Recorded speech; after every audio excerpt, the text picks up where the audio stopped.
จารย์ทุกรูปทุกตนที่เปิดเครื่องวิทยุรับฟังตามวัดตามวาขอความสุขความเจริญจงบังเกิดแก่บรรดาศรัทธาญาติโยมบรรดาพ่ออุ้ยแม่อุ้ยพ่อออกแม่ออกพี่น้องคณะศรัทธาญาติโยมทั้งหลายเสียงก้องเสียงกองเสียงมองต่ำเข้าเสียงตุเจ้าเตดธรรมมาแล้วอัตตมาภาพพระครูวรธรรมนาถเจ้าอาวาสวัดหนองเหียงตำบลสันติสุขอำเภอดอยรอดจังหวัดเชียงใหม่ได้นำรายการธรรมยำเจ้ามรดกธรรมกำเมืองนั้นได้มาเทศน์ได้มาอู้ได้มาจาพบปะสถาญาติโยมในเจ้าวันนี้ตรงกับเดือนเก้าแห่มค่ำว่าเป็นวันอาทิตย์ตรงกับวันที่19เดือนมิถุนายนพ.ศ. 2565มาแล้วศรัทธาญาติโยมอาตมาภาพก็ขอขอบพระคุณอนุโมทนากับเจ้าของสถานีวิทยุที่รับช่วงตั้งแต่เวลาตี3ตี4ตี5ในตอนเจ้านี้อาตมาภาพในนามของคณะสงฆ์พระคุณเจ้าทั้งหลายที่ได้มาออกรายการโดยความดูแลของท่านพระครูพิวัฒนวิกรมท่านผอ.ขึ้นสีขาวได้มอบเวลาได้จัดแจงพระคุณเจ้ามาตนตัวอาตมาภาพตนหนึ่งก็ขอขอบพระคุณเจ้าของสถานีตึงเก่าสถานีขออนุโมทนากับเจ้าของสถานีวิทยุขึ้นเพื่อการศึกษาศาสนาวัฒนธรรมวัดไฟหิน104.50 อำเภอเมืองจังหวัดเชียงใหม่และอนุโมทนาขอบคุณสถานีวิทยุคณะสงฆ์อำเภอฝางวัดพระบาทอุดม FM 100.25 อำเภอฝางจังหวัดเชียงใหม่และอนุโมทนากับสถานีวิทยุดินแดนถิ่นระนาบ้านลงวัวตำบลน้ำบ่อหลวงอำเภอสันปะตองจังหวัดเชียงใหม่ FM 103.50 นุโมทนากับสถานีวิทยุคลื่นธรรมะของชุมชนวัดห้วยตองซักอำเภอจอมตองจังหวัดเชียงใหม่ FM 98.75 เมกะเฮิรตซ์และสถานีวิทยุมวลเสียงธรรมอำเภอแม่แจ่มจังหวัดเชียงใหม่วัดบุพาราม 106.25 และสถานีวิทยุเน็ตเดลเรดิโอ FM 96.75 บ้านโจงตำบลทุ่งกวาวห้างหุ้นส่วนจำกัดอนุสรณ์เรดิโออำเภอเมืองปานจังหวัดลำปางและสถานีวิทยุชุมชนคนเหนือเขื่อนอำเภอฮอดจังหวัดเชียงใหม่ FM 90.75 และสถานีวิทยุเพื่อการศึกษาและพัฒนาอาชีพ FM 103 อำเภอเมืองจังหวัดลำปางโดยคุณอนุพงษ์ตาจินะและอนุโมทนากับสถานีวิทยุวิทยาเทคโนโลยีการจัดการกพหแม่เมาะลำปาง FM 99.50 ขออนุโมทนาสาธุโดยเนอร์ศรัทธาญาติโยมเอาละศรัทธาญาติโยมบรรดาพ่ออุ้ยแม่อุ้ยพ่อออกแม่ออกพี่น้องคณะศรัทธาญาติโยมตื่นแล้วน้อเดี๋ยวนี้ตี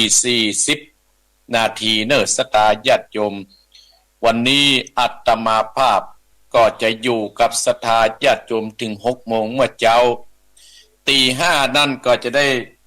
นำมรดกธรรมกำเมืองชื่อว่าบ่าวน้อยกินขวานผูกทวน2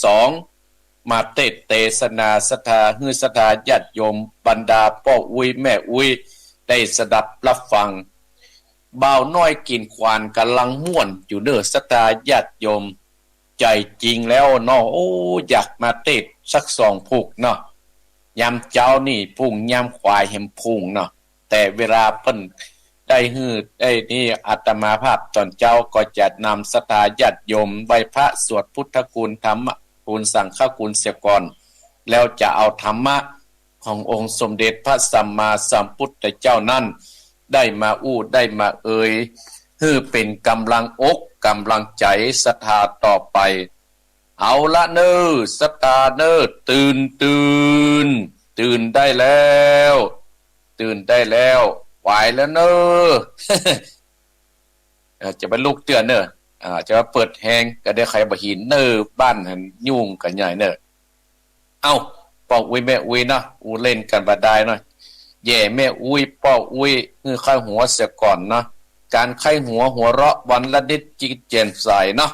เอาแล้วเนอเป็นมงคลกับบ้านกับจองกับศรัทธาญาติโยมแล้วเนออัตมาภาพจะนำศรัทธาเข้าไปไหว้พระพุทธเจ้าเสียก่อนเนาะกับหนึ่งกับสองกับสามเอาพร้อมแล้วไหว้พระเนออะระหังสัมมาสัมพุทโธภะคะวาพุทธังภะคะวันตังอภิวาเทมิกาบสวะคาโตภะคะวะตาธัมโมธัมมังนัมมัสสามิกาบสุปฏิปันโนภะคะวะโตสาวกสังโฆสังฆังนัมมามิกาบนะโมตัสสะภะคะวะโตอะระหะโตสัมมาสัมพุทธัสสะนะโมตัสสะภะคะวะโตอะระหะโตสัมมาสัมพุทธัสสะนะโมตัสสะภะคะวะโตอะระหะโตสัมมาสัมพุทธัสสะพุทธังสัตตานังกัจจะมิธัมมังสัตตานังกัจจะมิสังฆังนังกัจจะมิตุติยัมปิพุทธังสัตตานังกัจจะมิตุติยัมปิธัมมังสัตตานังกัจจะมิตุติปิสังฆังสัตตานังกัจจะมิตติยัมปิพุทธังสัตตานังกัจจะมิตติยัมปิธัมมังนังกัจจามิตติยัมปิสังฆังสัตตานังกัจฉามินะโมพุทธายะนะโมธัมมายะนะโมสังฆายะอัปปะมะโนพุทโธอัปปะมะโนธัมโมอัปปะมะโนสังโฆพุทโธเมนะโตธัมโมเมนะโตสังโฆเมนะโตกัมมัตตานังเมตตาทังกัมมัตตานาทัจจติโยเมตตาโตอะหัมปันเตพุทธานุสติกัมมัตตานังยัจจามิพุทธานุสติกัมมัตตานังเตตะเมปันเตอะหัมปันเตปิติอุปัจจาราสะมติงยัจจา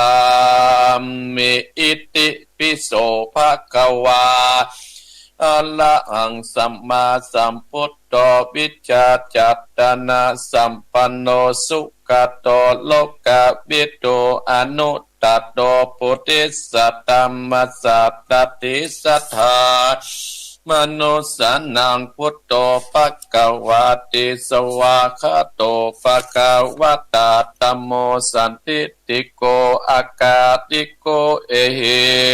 ปัจจิโกโอปันนายิโกปัจจัตตังเวทิตาโพวิญโยอิติสุปฏิปันโนภควโตสวากาสังโฆอุจโจติปันโนภควโตสาวกสังโฆยยะปฏิปันโนภควโตสาวกสังโฆสามิจิปฏิปันโนภควโตสาวกสังโฆยะติตังจัตตติปุติสายุคานิอัตตาปุติสาปุกะระเอสะภควโต สวากาสังโฆอาอุดไดโยปะอุดไดโยตากิไดโยอัญจเดกระนิโยอนุตตัดดังปุญญาเกตังโลกัสสาติอัตถิอิมัสสมิงกายเยเกสาโรมาตนากาตันตาตะจงมังสังมะอาโรอาจิอาจิมิจังวะกังอัตยะกังยะกะนังกิโลมากังปิอากังปะปะสังอันตาอันตาคุณนางอุตตาติยังกับเดสามเป็นอันเสมอังอุโพโรอิตังเสโตเมโตอสุวาสาเกงโกสิงกานิกาตสิกามุตตังมัตตะเกมัตตาลงกันติทาวติงสักกะรังอัญญังอันตาปโวอนิจจังตุขังอนัตตาอสุจิอสุปังอิมังกัปมัตตานังพุทธตาโวติอจิรังวัตตายังกะโยปัตตวิงอติเสสติสุนโตอเปตตวิญญาโนนิดัตตังบากาติงกัดลังปัตตวิตาโตอโปตาโตเตโจตาโตวายโยตาโตโลภคันโตเวทนาคันโตสัญญาคันโตสังขารคันโตวิญญาณคันโตปัจจคันตาอัจจตาปะอิตาสังขารอนิจจตุกะอนัตตาวิปัสสินาธัมมาอนิจจวัตตสังขารอุปัตตวายตัมมิโนอุปัฏจิตวานิโรสันติเตสังอุปัสสโมโสโกฏนามะลุปังนิจจันตายาเตนานิจจังวัตตานิปปนังนามาตุปังทุกขันตายาเตนะสุขังวัตตานิปปนังนามาตุปังอนัตตาอัสสาละกะเตนะสรังวัตตานิปปนังนามาตุปังอนิจจังนามาตุปังทุกขังนามาตุปังอนัตตานิจจังวัตตานิปปนังสุขังวัตตะนิปปนังสรังวัตตะนิปปนังปัตตมังสุขังตานะปัตตมีสัมปันโนตานะอุปปาลเม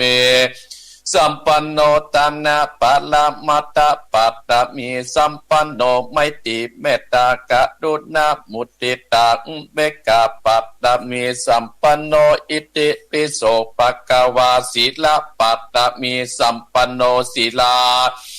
ปะปารมีสัมปันโนสิทธาปาลมัตตาปัตตมีสัมปันโนไมตรีเมตตาการุณามุติตาอุเบกขาปัตตมีสัมปันโนอิติปิโสภควาเนกขัมมา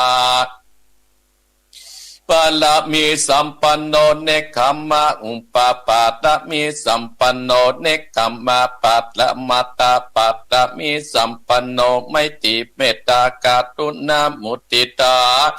เบกาปัตตมีสัมปันโนอิติปิโสภควาปัญญาปัตตมีสัมปันโนปัญญาอุปปัตตมีสัมปันโนปัญญาปัตละมัตตา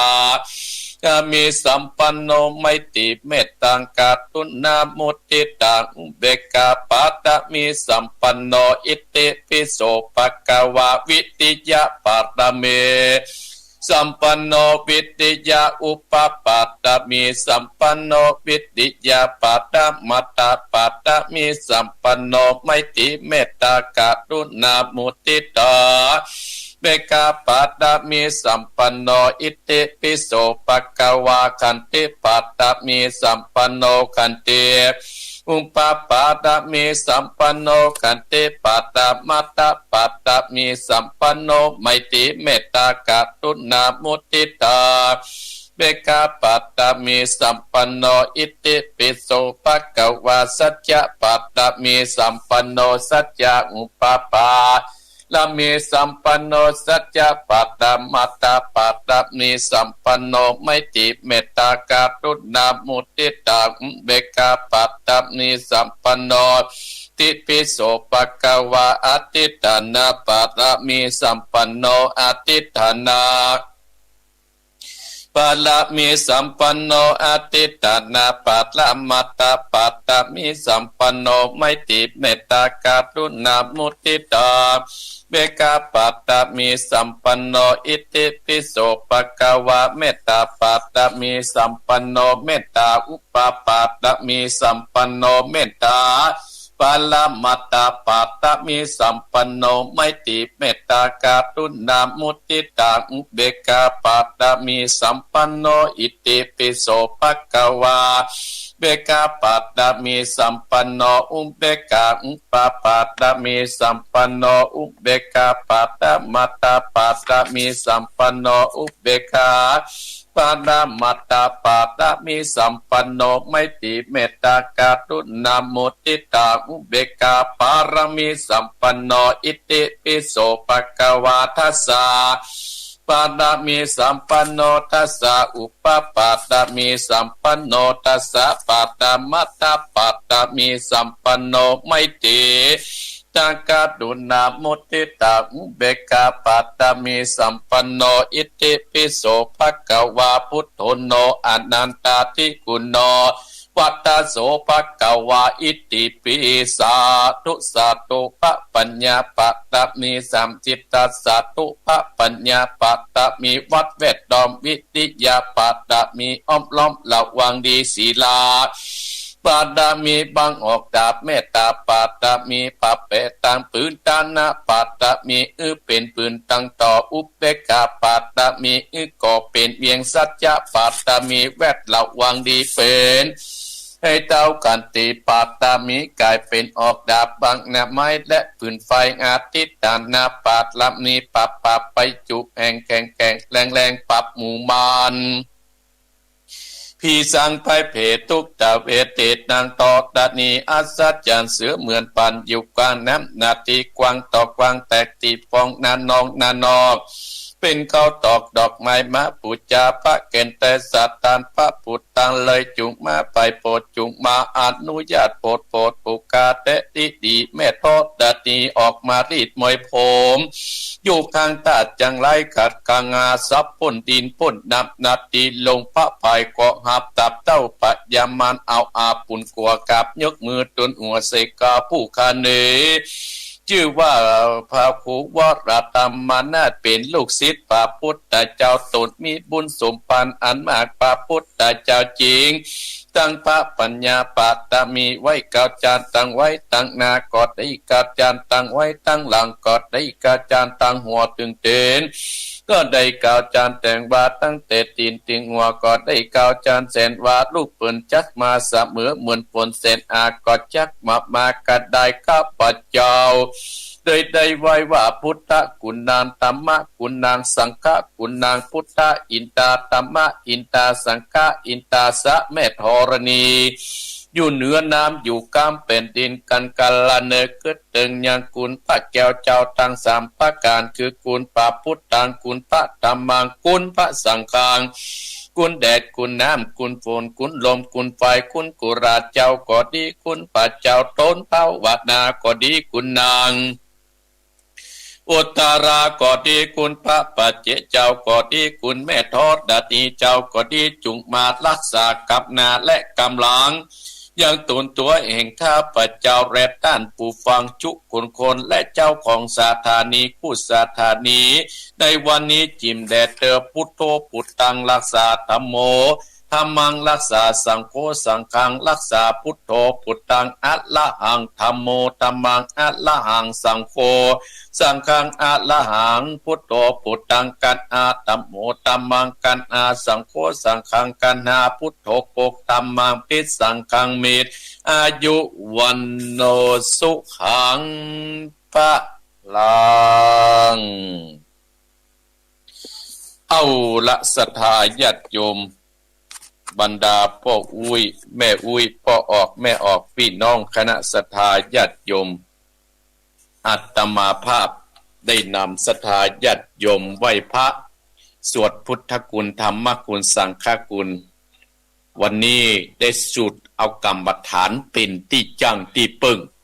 ของแต่ละคนเนาะศรัทธาญาติโยมวันนี้เหตุที่ว่ายาว เอาสูตรกรรมฐานมาฮื้อนี่นะศรัทธาญาติโยม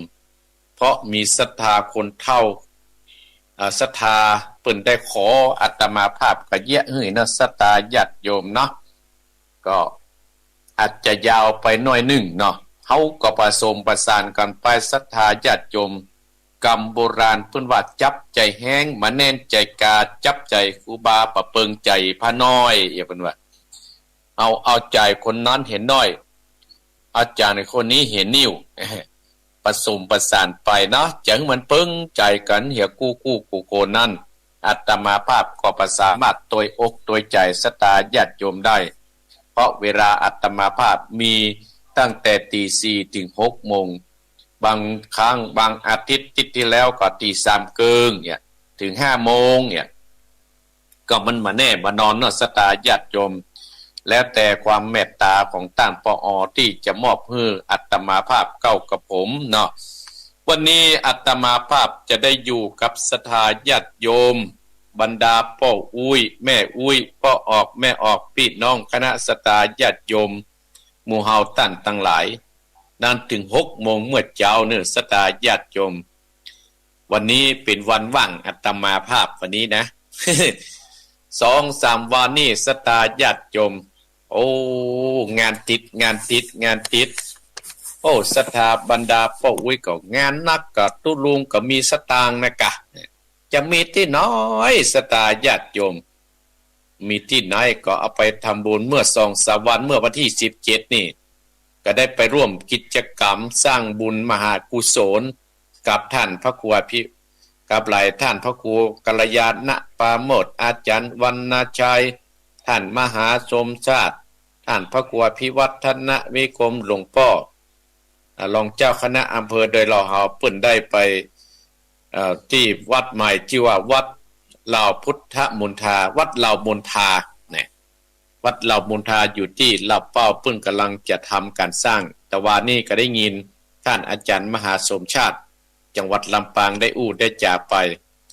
อาตมาภาพก็ได้ไปร่วมบุญร่วมกุศลก็เป็นบุญของอาตมาภาพศรัทธาญาติโยมคนเฮาเนี่ยศรัทธาญาติโยมเกิดมาแล้วก็คือปากันสร้างคุณงามความดีไว้กับเนื้อกับตัวไว้กับเนื้อกับตัวเฮาศรัทธาญาติโยมเพิ่นถึงบอกว่าคนเฮาเกิดมาเพื่อสร้างบุญสร้างกุศลเนี่ยการสร้างบุญสร้างกุศลเนี่ยเป็นห่อข้าวที่จะนำตังเฮาไว้กินไว้ภายภาคหน้าเนี่ยศรัทธาญาติโยมทั้งหลายก็ไปหันศรัทธาญาติโยมท่านผู้ฟังแม่น้อยหลับเป้าแต่ก่อนนี้โทรหาอาตมาภาพบ่อยกันแต่ได้หายไปหรือว่าเพิ่นมาฟังแล้วหูแต่ว่านั้นมาตักอาตมาภาพเพิ่นลืมเนี่ย ตอนที่อาตมาภาพอยู่ที่สถานีโดยน้อยบนสะอาตมาจะตักตลอดแต่วันนั้นไปปะซะเปิ้นศรัทธาญาติโยมเปิ้นก็มาร่วมที่วัดเหล่ามณฑาหมู่เฮาหมู่พระครูสงฆ์ทั้งหลายก็มีจังช่วยก็มีกำลังใจที่ไปเป็นกำลังอกกำลังใจให้ศรัทธากับป้ากันไปซื้อต้นไม้ที่จะเป็นชื่อวัดศรัทธาญาติโยมก็ครูบาอาจารย์กับสละปัจจัยคนเล็กคนน้อยซื้อต้นไม้โดยท่านอาจารย์ท่านพระครูพระครูกัลยาณปราโมทย์เพิ่นเป็นประธานอยู่ที่ห้านเพิ่นวันที่23นี่เพิ่นก็จะทำพิธีท่านทั้งหลายอันที่23แต่ท่านพระครูกัลยาณปราโมทย์ก็นิมนต์อาตมาภาพได้ไปศรัทธาญาติโยมขอสุมาอาภัยโดยเนาะขอสุมาอาภัยโดยเพราะว่าอาตมาภาพจะต้องเดินทางไปต่างอำเภอศรัทธาญาติโยมขอสุมาอาภัยโดยเนาะเพราะว่าตั้งใจไว้เมินแล้วจะไปส่งโยมเปิ้นเนาะเพราะฉะนั้นการสร้างบุญสร้างกุศลเนี่ยศรัทธาญาติโยมเป็นการที่เฮาจะได้สร้างคุณงามความดีไว้กับเนื้อกับตัวเหมือนเปรียบเหมือนกับเฮาสร้างแป้งห่อข้าวไว้กินในภายภาคหน้าท่านทั้งหลายความหมายของการตานเนี่ยศรัทธาญาติโยมที่อาตมาภาพจะได้มามาเจ้าเปลี่ยนกำลังอกกำลังใจและตอนขอควายตี 5นั่นก็จะเอาธรรมมาเทศน์ชื่อว่าเบาน้อยกินกวานเจ้าภาพวันนี้ก็หมายมีแม่เพนข่าวเตี้ยพร้อมด้วยลูกเต้าเพื่อจักทำบุญทานไปให้กับพ่อน้อยปานแม่เงินจีดาอี และนายอเดกใจกวินตานไปฮือกับป้อเปิ้นป้อสนใจใจกวินเนอร์ศรัทธาญาติโยมและหลายคู่หลายคนที่ประจัดตานไปวงศาคณะศาสตร์ที่ได้เสี่ยงชีวิตไป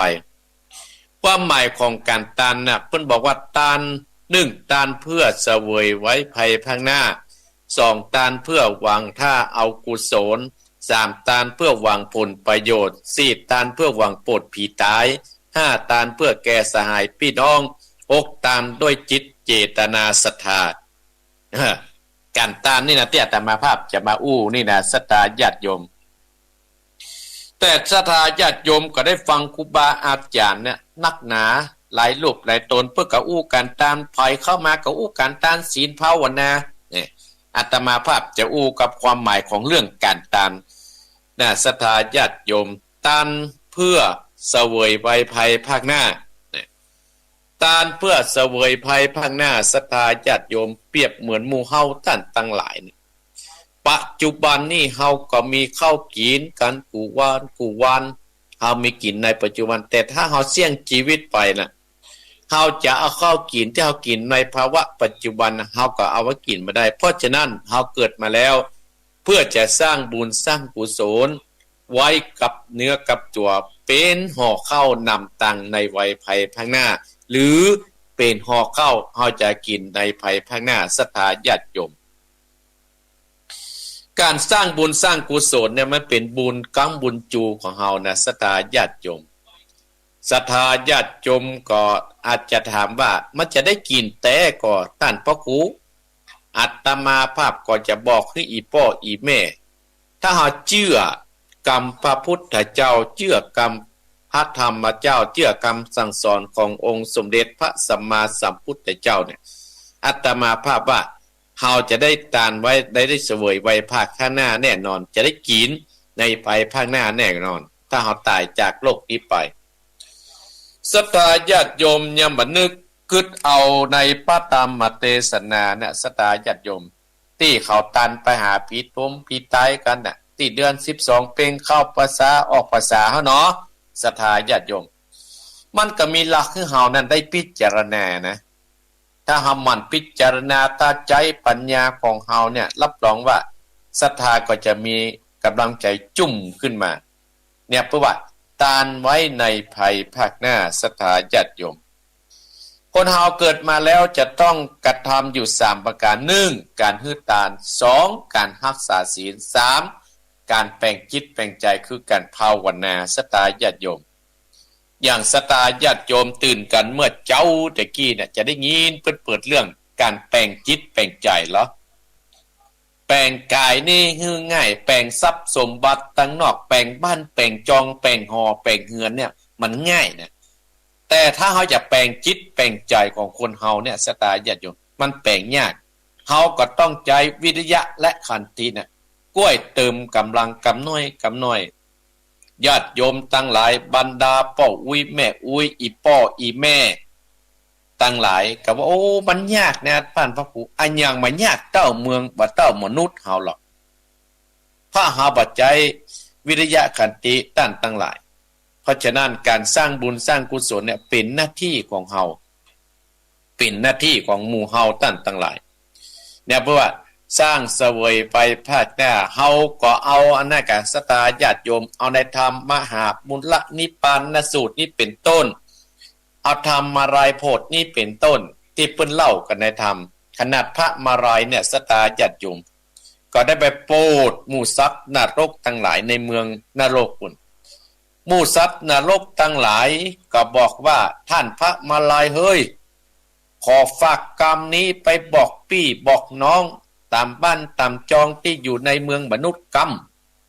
ไอหมู่คนที่หัวเป็นไก่ไอหมู่คนที่หัวเป็นควายตัวเป็นโคนน่ะตั้งหลายก็เข้า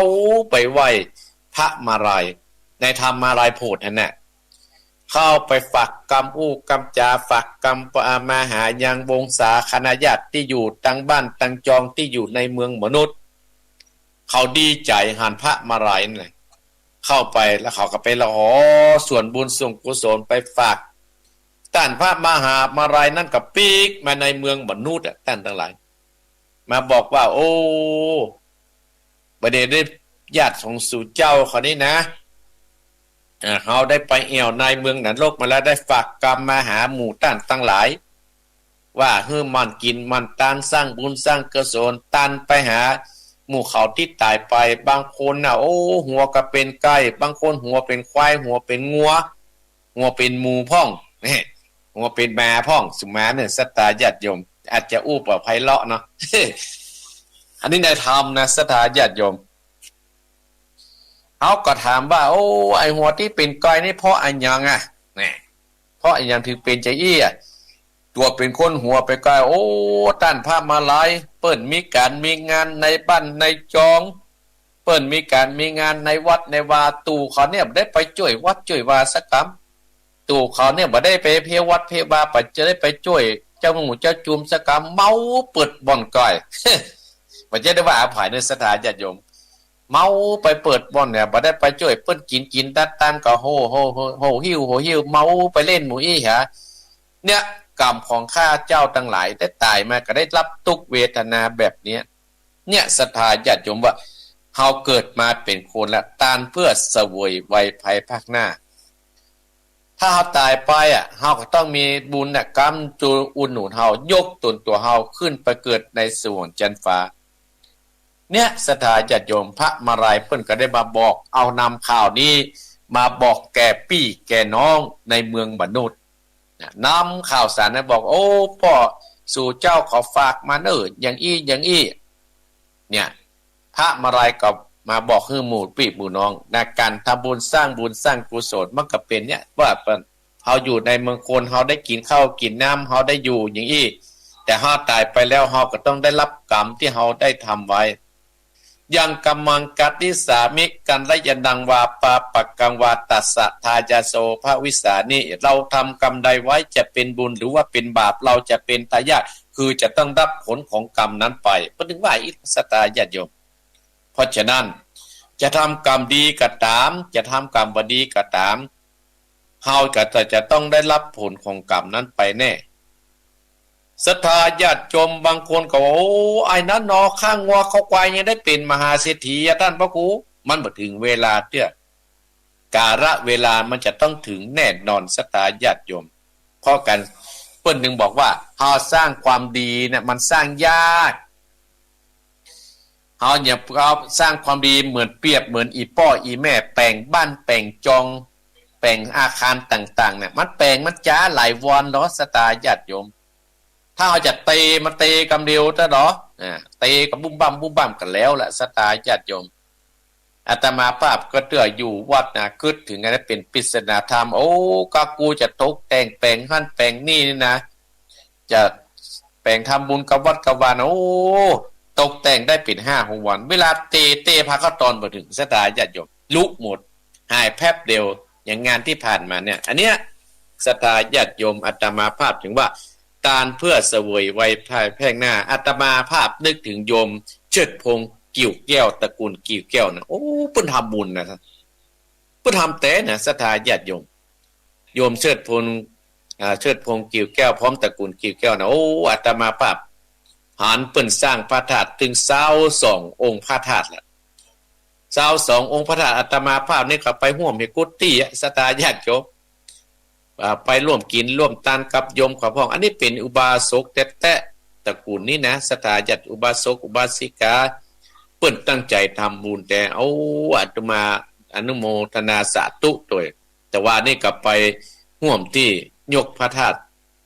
ยกยอดพระธาตุวัดจอมรองตำบลแม่วางอำเภอแม่วางโอ้พระคุณเจ้าเปิ้นก็มานักหนาปราบป้านศรัทธาญาติโยมเปิ้นก็ไปยอดท้อในกินกันตานวันนั้นก็ไปในการวางศิลาฤกษ์พระธาตุประการปุ่นที่วัดพระครูเจียงใหม่เนี่ยมันเป็นบุญขวาอาตมาภาพประการที่ได้ไปร่วมกินร่วมทานกับเปิ้นจัดหน้าจัดตาอาตมาภาพอาจจะร่ำรวยอย่างเปิ้นนี่ก็ได้นะ แต่อู้ไปสตาญาติโยมเป็นการฮื้อกำลังใจสตาป้อออกแม่ออกติดตามตัวอาตมาภาพไปที่ไปร่วมกินร่วมทานบุญกุศลที่ไปร่วมกินร่วมทานก็ขอให้เป็นข้าวห่อเสบียงในวัยภายภาคหน้าทานเพื่อเสวยวัยภาคหน้าหรือว่าทานเพื่อไว้กินในภายภาคหน้าศรัทธาญาติโยม สองการเพื่อหวังเอากุศลเฮาจะสร้างอะไรอย่างกระตามเฮาก็อย่าเอากุศลเป็นที่ตั้งที่จังที่ปึ้งสถาญาติโยม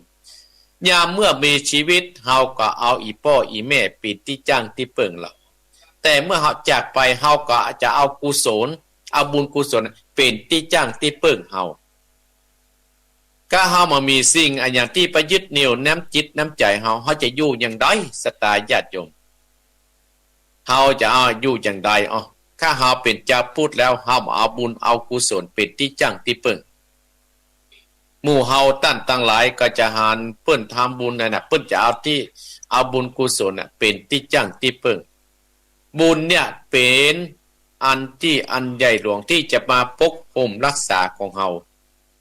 คือเฮาได้อยู่ดีมีสุขเฮาอยู่ดีมีสุขกับเพราะหยังเพราะบุญกุศลที่เฮาทำไว้สตาญาติโยมเปิ้นมีกับเพราะหยังเพราะบุญกุศลก็เปิ้นนูนส่งขึ้นมาเปิ้นถึงได้ดีกันส่วนตัวอาตมาภาพนี่เชื่อเนี่ยสตาญาติโยมเชื่อเรื่องบุญเรื่องกุศลนี่นะสตาญาติโยมถ้าเฮาไม่มีบุญกุศลเฮาดึงหมู่รู้จักกันสตาญาติโยมถ้าเฮาไม่มีบุญมีกุศลเฮาได้จำบุญร่วมกันน่ะเฮาดึงได้อยู่ด้วยกันถ้าอยู่กันกับ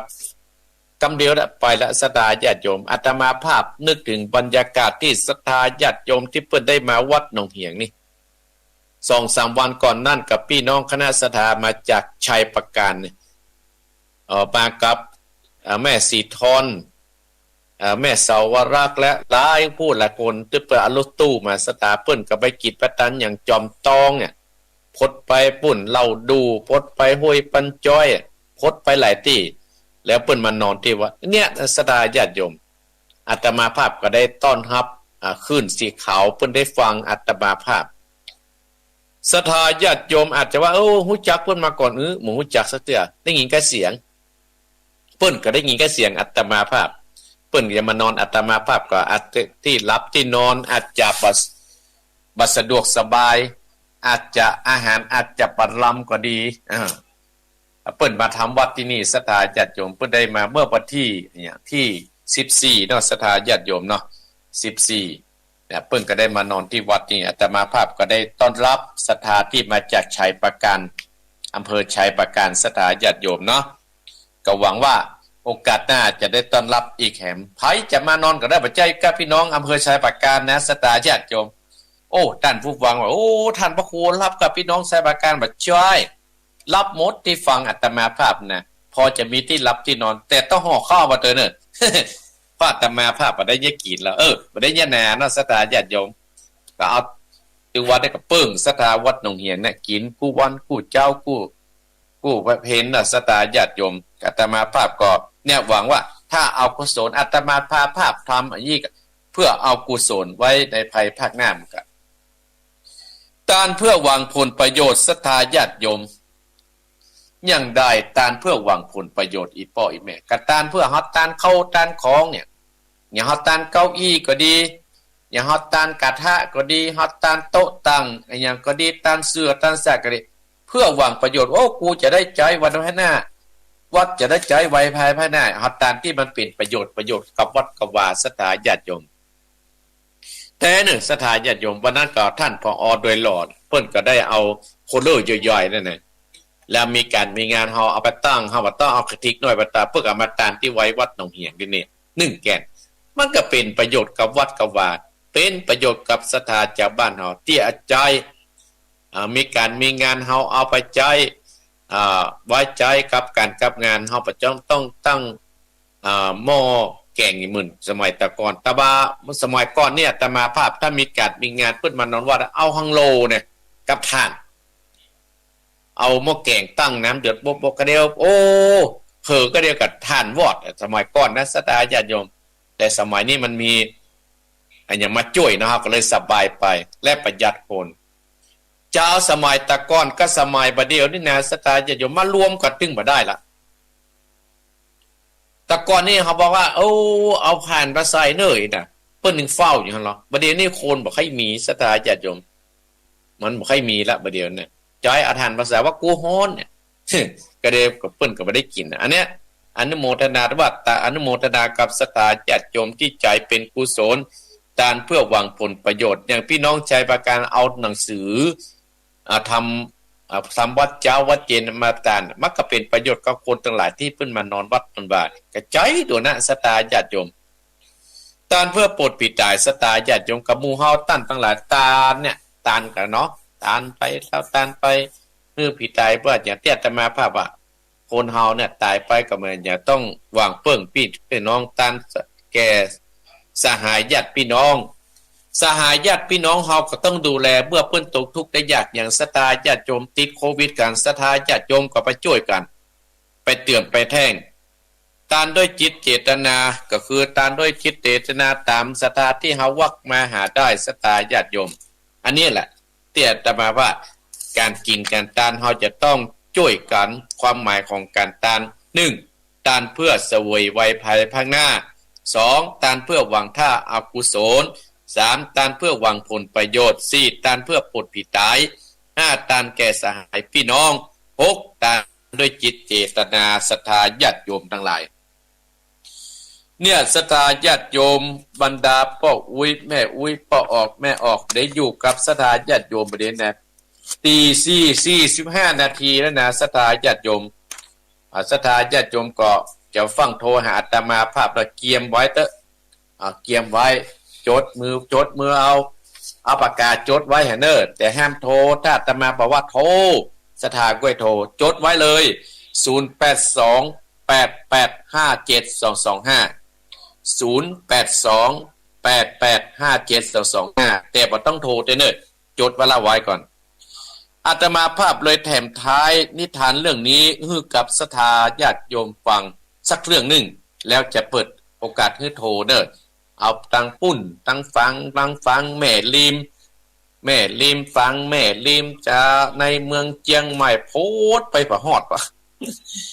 วันนี้จะเสนอเรื่องนิทานให้ศรัทธาญาติโยมคือละเด็กหนุ่มและชายชราเด็กหนุ่มและชายชรามีละอ่อนหนุ่มคนหนึ่งศรัทธาญาติโยมมีความฝักใฝ่อยากเป็นคนร่ำคนรวยวันหนึ่งเด็กหนุ่มคนนี้ก็เดินไปที่วัดเพื่อไปไหว้ขอพรขอฮื้อรวยล่างมาไหว้วัดหนองเหียงนี่แกเนาะวันหนึ่งเจ้าเด็กหนุ่มนี่เดินทางไปที่วัดไปขอพรว่าขอฮื้อรวยภายในนั้นก็มาพบป้าอุ้ยชายชราคนแก่คนหนึ่งเจ้าเด็กหนุ่มนั่นจึงเข้าไปถามป้าอุ้ยชายชราว่าคุณลุงครับทำอย่างไรเราถึงจะเป็นคนรวยสักทีคนเฒ่าคนแก่ชรานั้นมันก็บอกว่ามันง่ายมากเลยเจ้าหลานชายเจ้าต้องขยันทำงานด้วยความอดทนอย่างบัดลดละไงล่ะจ้าใจสลาตอบเด็กหนุ่มคนนั้นเด็กหนุ่มคนนั้นก็ตอบว่าป้าอุ้ยแต่ผมไม่อยากเหน็ดเหนื่อยอยากลำบากอย่างอ้านขนาดนั้นนะครับมีทางไหนที่จะให้รวยแบบบ่ต้องลำบากครับป้าคุณลุงเนี่ยใจหนุ่มก็บอกว่าผมเนี่ยนะบ่อยากเหน็ดเหนื่อยอย่างที่ลุงว่านั่นน่ะมีทางไหนจะให้ผมรวยพ่องครับถามคุณลุงคุณแก่นั้นพ่อจะคุณลุงนั้นก็บอกว่างานพ่อหนุ่มต้องใช้เล่ห์เหลี่ยมแล้วละใจชราตอบแต่ใจหนุ่มก็ว่าแต่ผมไม่อยากหลอกลวงผู้อื่นแล้วรวยหรอกครับคือผมไม่อยากเป็นคนคือผมอยากเป็นคนรวยที่ชื่อว่าบ่เลวนะครับเด็กหนุ่มตอบสวนป้าอุ้ยนั้นไปก็คือว่าป้าอุ้ยนั้นบอกว่าถ้าอย่างนั้นกับตัวไปคนไปหลอกลวงคนไปละตัวนี้จะรวยไอ้แกแต่พ่อใจเราอ่อนนุ่มนะว่าผมไม่อยากหลอกลวงไผไม่อยากเป็นคนเลวแต่ผมอยากรวยเด็กหนุ่มตอบกับป้าอุ้ยนั้นถ้าเช่นนั้นป้าอุ้ยนั้นว่าถ้าเช่นนั้นก็จงโง่ต่อไปเตอะหวังว่าสักวันอาจจะรวยขึ้นมาบ้างก็ได้ป้าอุ้ยคนเฒ่าตอบละอ่อนนุ่มมาเตี้ยวไปสตาญาติโยมนิทานเรื่องนี้ก็จบตติยะสถาญาติโยมแต่แล้วนิทานเรื่องนี้ก็สอนให้เรารู้ว่ามามีสิ่งไหนได้มาอย่างง่ายดายโดยบ่ต้องใช้ความสามารถของตัวเก่าเลย ญาติโยมบรรดาพ่ออุ้ยแม่อุ้ยพ่อออกแม่ออกทั้งหลายเฮาจะเนี่ยอันยังกระตามเฮาจะทำอันยังกระตามเฮาจะไปสร้างบุญสร้างกุศลถ้าเฮาบ่ได้ทำถ้าเฮาบ่ปล่อยมันจะเป็นบุญเป็นกุศลมาฮื้อเฮาก่ออย่าเตี้ยแต่มาภาพว่าการทำบุญสุนทานตะกี้เพราะฉะนั้นศรัทธาญาติโยมอันยังกระตามสิ่งใดจะได้มาอย่างง่ายดายเนี่ยโดยปัจจัยความสามารถของตัวเก่าเนี่ยเมื่อมีสักอย่างเฮาจะเป็นคนมั่งมีสีสุขเฮาจะปลูกต้นปลูกลมยายถ้าเฮาบ่ขยันลมยายกระตึงออกอันเนี้ยนิทานนี้สอนให้เฮาว่าทุกอย่างนั้นเฮาก็ต้องใจความสามารถของตัวเก่าศรัทธาญาติโยมนิทานเรื่องนี้สอนจิตสอนใจของเฮาเอาละอัตมาภาพได้อู้ได้จ๋าจะตี5ค่ำ10นาทีศรัทธาญาติโยมเอาโทรได้0828857225บ่ได้บอกเลขเนื้อศรัทธาญาติโยมเอาใครจะโทรก็โทรเปิดโอกาสฮื้อโทรแล้วเมื่อเปิดโอกาสฮื้อโทรก็โทรเนิกแดอาตมาภาพจะเต้นทำแล้วนะบ่าวน้อยกินขวานกระเดียอาตมาภาพจะเต้นเรื่องบ่าวน้อยกินขวานแล้วเจ้าภาพก็แม่เพนข่าวเตี้ยพร้อมนายอเนกชัยกวินตานไปฮื้อกับพ่อน้อยปานไม่เงินตานไปฮื้อพ่อสัญชัยชัยกวินต่อไปสายแรกในวันนี้ศรัทธาญาติโยมจะเป็นอุบาสกหรือว่าอุบาสิกาจะเป็นคนที่ไหนฟังเอาเนอเจริญพรไว้สาเจ้าอยู่ที่สีบ้านมะกอกภาษาละปูนเจ้าโอ้แม่จันสีเจ้าเก่าอยู่นอกมันยองคนเดียวดอกแกมีอยู่ขอบคุณแม่จันสีนะที่นอกคุณเข้าไปด้วยเราจะดูคุยไม่เห็นอย่างนี้เนาะน่ากะอยู่ทั้งวันดอกแกน่ากะทำกิจการอย่างนี้กินเหรอ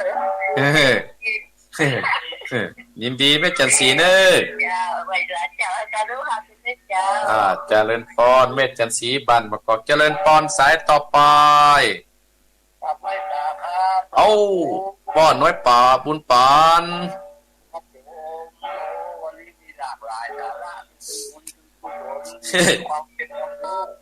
น่ากะ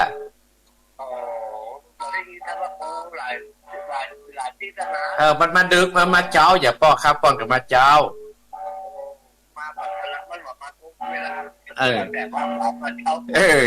แล้วแต่อันท่านผู้อำนวยการเฮาในกาวันนี้ป้อไปหน่อย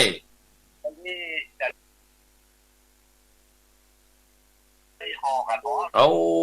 แต่สวรรค์จะไปกัดคอนเนอะปีที่จะได้ส่งไปทั้งครูทั้งข้าวหมูนะปีแล้วมันจะ3 โมง3 โมงปีที่ได้จะถึง2 เดือนอยู่เนอะโอ้จะรอได้จะรอรับได้ยินยินดีนะปอนเนอร์จะเล่นปอนป้อน้อยบุญปานป้อเลี้ยงป้อน้อยบุญปานจะเล่นปอนสายที่3โอ้แม่สีทรวันนั้นโอ้ตอนรับพอดีจะมาเดือดร้อนเนอะใช่เป็นบุญเนาะเป็นบุญเก่ายินดีต้อนรับเนอะคณะเลยเนอะตึงมดเนอะบุญรักษาแม่เนอะเจริญพรนะแม่เนอะจะเจริญพรสายต่อไปเจริญพรสายฝั่งมาแหงเนี่ยเจริญพรแม่เจ้าท่านพระโคเจ้าแม่ยังจากลำปางแม่น้อยอุตุดีเจ้ามาไหนนั้นต้องให้เจ้าแม่น้อยฟังแต่เจ้ามาแล้วเนาะเจ้าฟังคุณยวัดเนอะฟังคุณยวัดเจ้าฟังแล้วเป็นจะได้วันนี้แม่น้อยวันนี้เป็นจะได้ฟังแล้วสบายใจฟังธรรมะนี่โอ้ต้องเข้าใจแต่ได้ไม่น้อยฟังธรรมเนอะบ่าวน้อยกินขวานนะเจ้า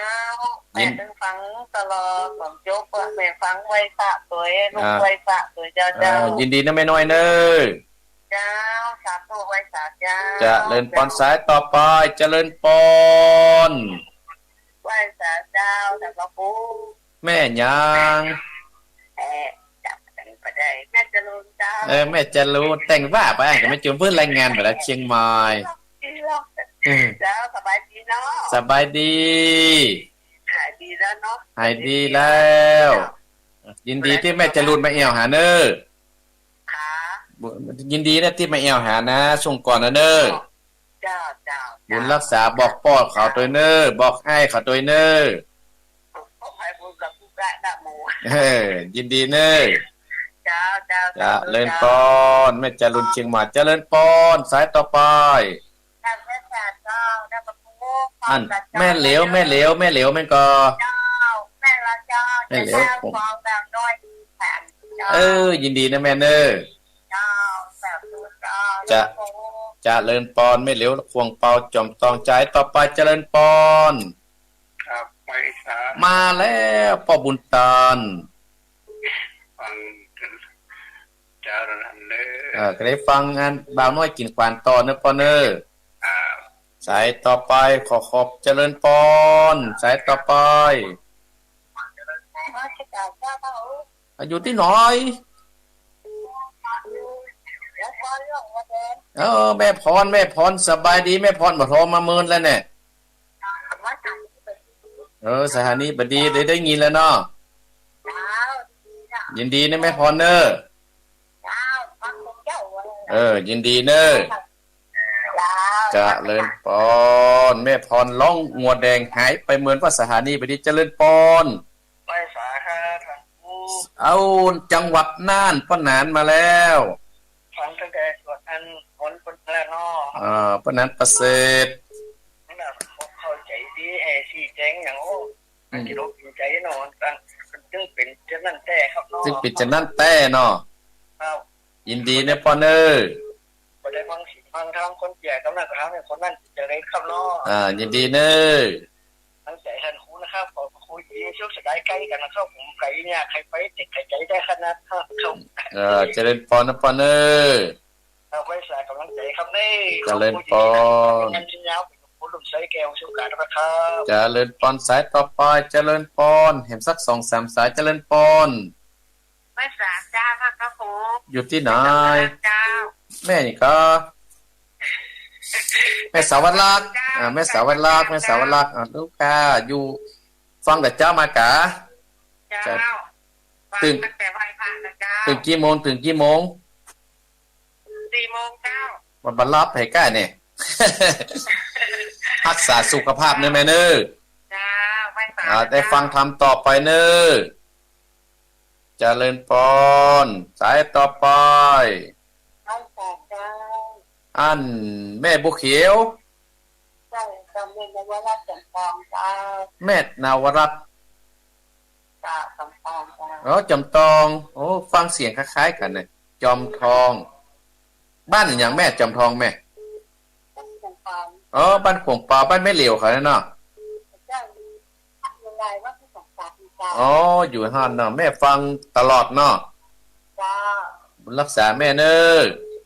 เจ้า จะเลินฟันสายต่อไปแม่นาวรัตน์จอมทองเจริญปอน ฟังสาเจ้า อยู่ที่ไหนแม่ยาง จำปอง แม่จันฟองแม่จันฟองฟังแต่เจ้ามันละกา ไหว้พระเลย ยินดีก็ได้ฟังธรรมต่อนะแม่เน้อ เจ้า อ้ำ3สายสุดท้ายเน้อ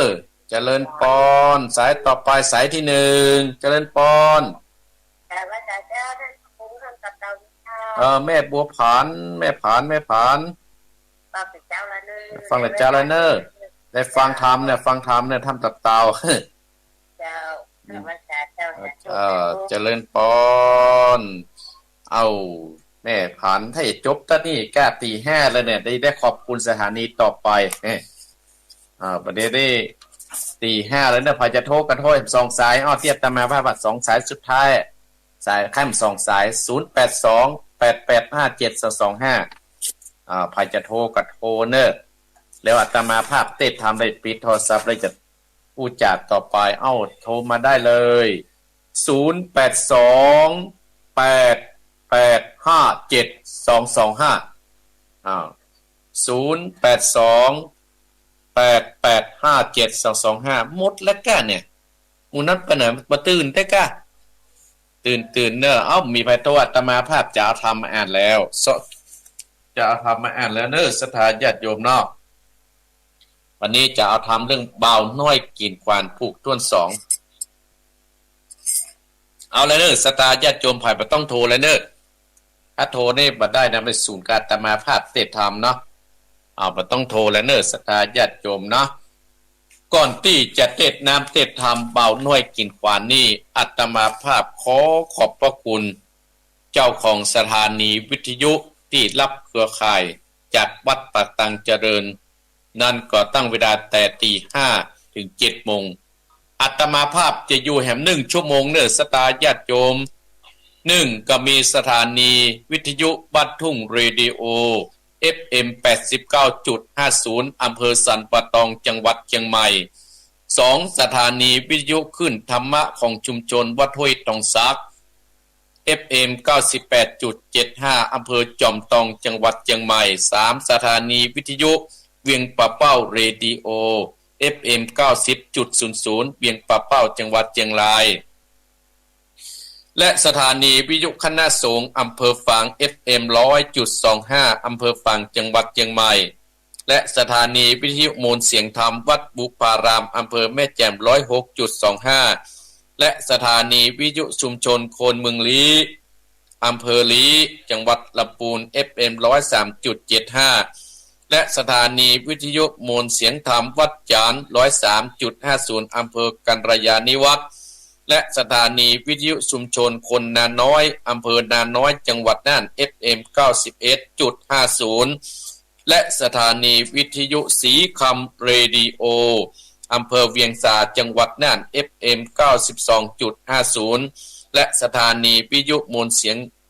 วิทยุเสียงใสเรดิโออำเภอตาบวังพางจังหวัดน่าน FM 100.75 และสถานีวิทยุชุมชนคนเหนือเขื่อนอำเภอฮอดจังหวัดเชียงใหม่ FM 90.75 และสถานีวิทยุน่านฟ้าเรดิโอ FM 101.75 ตำบลปะแดดอำเภอเมืองจังหวัดเชียงใหม่และสถานีวิทยุชุมชนคนต้นน้ำ FM 104.50 บ้านปุ่งน้ำร้อนตำบลแม่เจดีย์อำเภอเวียงป่าเป้าจังหวัดเชียงรายและสถานีวิทยุดินแดนถิ่นระนา FM 103.50 อำเภอสันปะตองจังหวัดเชียงใหม่และสถานีวิทยุล้านนาเรดิโออำเภอศพปรับจังหวัดลำปาง FM 95.75 และสถานีวิทยุขึ้นพระพุทธศาสนาการศึกษาวัฒนธรรมวัดไฟหินอำเภอเมืองจังหวัดเชียงใหม่ FM 104.50 และสถานีวิทยุเพื่อการศึกษาพัฒนาอาชีพ FM 103.00 อำเภอเมืองจังหวัดลำปางและสถานีวิทยุ FM 99.50 วิทยาเทคโนโลยีการจัดการกปภแม่เมาะจังหวัดลำปางโดยคุณอนุพงษ์ตาจินะและสถานีอื่นๆที่เพิ่มขึ้นมาที่อาตมาภาพบอกหูเห็นจัดหลายสถานีเด้อสตาญาติโยมเอาละสตาญาติโยมอาตมาภาพจะได้เทศน์ธรรมชื่อว่าเบาน้อยกินขวานผูกท่วน2สถาญาติโยมเบาน้อยกินขวานผูกท่วน2เนี่ยสถาญาติโยมเป็นธรรมปักกล่าวเรียบเรียงโดยอาจารย์อินสมชัยชมพูสถาญาติโยมต้นฉบับมาจากเจียงตุงผูกที่1ที่แล้วสถาญาติโยมเตี้ยตามาภาพติดก่อนนั่นน่ะสถาญาติโยมมีพญาเจ้าเมืองชื่อว่าวิเทหราชาเมืองชื่อว่าวิเทหนครมีบเหชื่อว่าสิริวรรณาในเมืองวิเทหนครนั่นสตาญาติโยมมีเศรษฐีชื่อว่าขัตติยะเศรษฐีเมียเปิ้นชื่อว่านางปทุมมา2เศรษฐีขัตติยะเศรษฐีกับปทุมมาอยู่กินกันมาเมินพอสมควรวันหนึ่งนางปทุมมาก็ฝันสตาญาติโยมมีคนจะลงมาเกิดก็เลยไปถามหมอตายตั้งหลายแต่ผู้เศรษฐีขัตติยะเศรษฐีเนี่ยเป็นคนที่ขี้ทะนีเห็นหน่อยสตาญาติโยมเมียจะกินอันอย่างก็อซ่อนกินกลัวทรัพย์สมบัติเสี่ยงจะกินก็เสี่ยงจะตั้งก็กลัวมดเนี่ยสถานมันเป็นวิบากกรรมของผู้เศรษฐีขัตติยะเศรษฐีนี่อยู่มาวันหนึ่งนางปทุมมาเนี่ยสตาญาติโยมได้เกิดลูกออกมานางปทุมมาก็จะไปอ้อนวอนขัตติยะเศรษฐีคือไปเซาะหมอดไวมาว่าลูกเอาเนี่ยจะเป็นจะได้เกิดมาแล้วจะเป็นคนจะได้นิสัยจะคอจะได้ไปขอหมอหลวงมาไว แต่ขัดที่ญาติเศรษฐีว่าโอ้ถ้าปลาหมอนมาตั้งที่ดังๆมาจะเสี่ยงเงินนัก สมมานึกสดาญาติโยมก็เลยป้าหมอพอให้พอดีมาหมอกระต้อยว่าโอ้ไอ้น้อยนี่นะเกิดมานี่นะเกิดมานี่นะจะได้เป็นย่อยเป็นโตเนอะจะได้เป็นพญาเจ้าเมืองเนอะจะอยู่กำพ่อกำแม่เนอะอย่างเงี้ยโอ้คือสิขันติยะเศรษฐีฟังขันติยะเศรษฐีก็โอ้ไอ้นี่ให้จะสร้างทรัพย์สมบัติเพื่อมาเป็นเศรษฐียาวนานไปหน่อยผู้เศรษฐีนางปัทุมาก็เลยใส่ชื่อว่าบ่าวน้อยตั้นตั้งหลายบ่าวน้อยนะกะอรอ่อนบ่าวน้อยนั้นเกิดมาพอเกิดมาแล้วสตาญาติโยมก็อยู่กับพ่อกับแม่หันนานพอสมควรทำเรื่องนี้ก็จบตัดที่นี่ต่อไปนี่ก็เจิญสถาญาติโยมเจ้าภาพก็ดีที่ปัจจัยเจ้าภาพก็ดีเด้อสถาญาติโยมก็มาได้สดับรับฟังน้ำธรรมคำสอนก็คือหมายมีสถาตั้งเจ้าภาพนั่นก็คือหมายมีแม่เพ็ญขาวเตี้ยพร้อมด้วยลูกเต้าและญาติพี่น้องทุกท่านทุกคนได้ทำบุญอุทิศส่งกุศลให้กับผู้ที่ล่วงลับดับกันไปคือพ่อน้อยปันแม่เงินจินาอีในอเนกใจกวินตานไปให้กับพ่อสอนชัยกวีเนอร์สถาญาติโยมเจิญสถาญาติโยมที่ท่านเจ้าภาพก็ได้เป็นเจ้าภาพก็ดีสถาญาติโยมเป็นก็ดีก็ได้บุญได้กุศลกันทุกการเอาบ่าวน้อยกินขวานผูกท่วนสองจากคืนแล้วเนอตื่นได้แล้วเนอเอาไปห้ามโทรเนอก็ได้ว่าจะบอกคือโทรหลังจากเตะจบแล้วเนอสตาญาติโยมเนาะบ่าวน้อยกินขวานจากคืนแล้วเอ้าพ่ออาจารย์เอาเตรียมตัวเหมือนแต่สถาญาติโยมเนาะอู้คือสถาไข้หัวไปได้อู้คือแม่สาวรักษ์คือแม่สีทอนไข้หัวเอ้าแม่สีทอนไหว้แม่สาวรักษ์ไหว้แม่เพนก็ไหว้เนอพี่น้องสถาญาติโยมที่ฟังอาตมาภาพเดี๋ยวไหว้เนอเอาจะขึ้นแล้ว นะโมตัสสะภะคะวะโตอะระหะโตสัมมาสัมพุทธัสสะโสปิโกปะนาคุมะโลเนโตกอนิโลปันตะโวอะนุกาเมนาวาตาปะโตอาโหเสเตสันตาวดุลลาสะโปเตสาตั้งหลายตั้งยิ่งใจน้อยใหญ่ปูบมักไฟปาตนาคกะลาไปหลอดเวียงแก้วยอดนิลาปันได้ละกันมวลหมู่อันมีอยู่เฮือนตนนาตัดกังวลเป็นวางเพื่อก่อสร้างปาละมีแต้มสีตัวเก่าหือมากเต่าตบหนาจริงปากันมาพัมปอมนั่งอยู่ท่าฟังตามตั้งสตาร์วิทโยจุงดาจำติดต่อตามบัดข้อบาดีว่าโสภิโกปานาคุมะโลดักหรือเป็นตนบัดนี้แต่เตอโสภิโกปานาคุมาโลอันว่าเจ้ากุมารอ่อนน้อยนอพันยอดซอยตะลงตามจำเลินบานขึ้นใหญ่บอบเมื่อยไกลเหนาในลูกไผ่ปัญญาตบอกมาปาดอินทรี2-3 ปีมาค่อยปล่อยกินนำนากันมีความสงสัย